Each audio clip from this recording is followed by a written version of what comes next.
ગુજરાતમાં સ્થાનિક સ્વરાજ્યની ચૂંટણીના પ્રચારમાં પડઘમ શાંત થવાને હવે ગણતરીના કલાકો બાકી રહ્યા છે, ત્યારે રાજકીય ગરમાવો તેની ચરણસીમાએ પહોંચ્યો છે।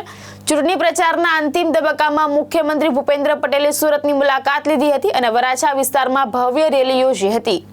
રાજ્યમાં સ્થાનિક સ્વરાજ્ય ચૂંટણીના પ્રચાર પડઘમ શાંત થવાને હવે 2 દિવસો બાકી રહ્યા છે। રાજકીય પક્ષો મતદારોને રીઝવવા એડી ચોટીનું જોર લગાવી રહ્યા છે, ત્યારે સુરત પાટીદાર વિસ્તારમાં પ્રભુત્વ મેળવવા પૂરી તાકાત લગાવી દીધી છે અને મુખ્યમંત્રી ભૂપેન્દ્ર પટેલ સુરતની મુલાકાતે આવ્યા હતા। અહીં સીએમ સીમાડા નાકાથી હીરાબાગ સર્કલ સુધી રેલી યોજી હતી।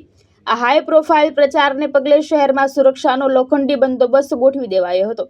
સુરતના વરાછામાં મુખ્યમંત્રીની રેલી યોજાઈ હતી। પાટીદારોના પ્રભુત્વવાળા આ વિસ્તારમાં આપને પડકારવા માટે મુખ્યમંત્રીએ ખુદ હવે પ્રચારની કમાન્ડ સંભાળવી પડી હતી। ભાવેશ ઉપાધ્યાય, દ્રષ્ટિકોણ ન્યૂઝ, સુરત।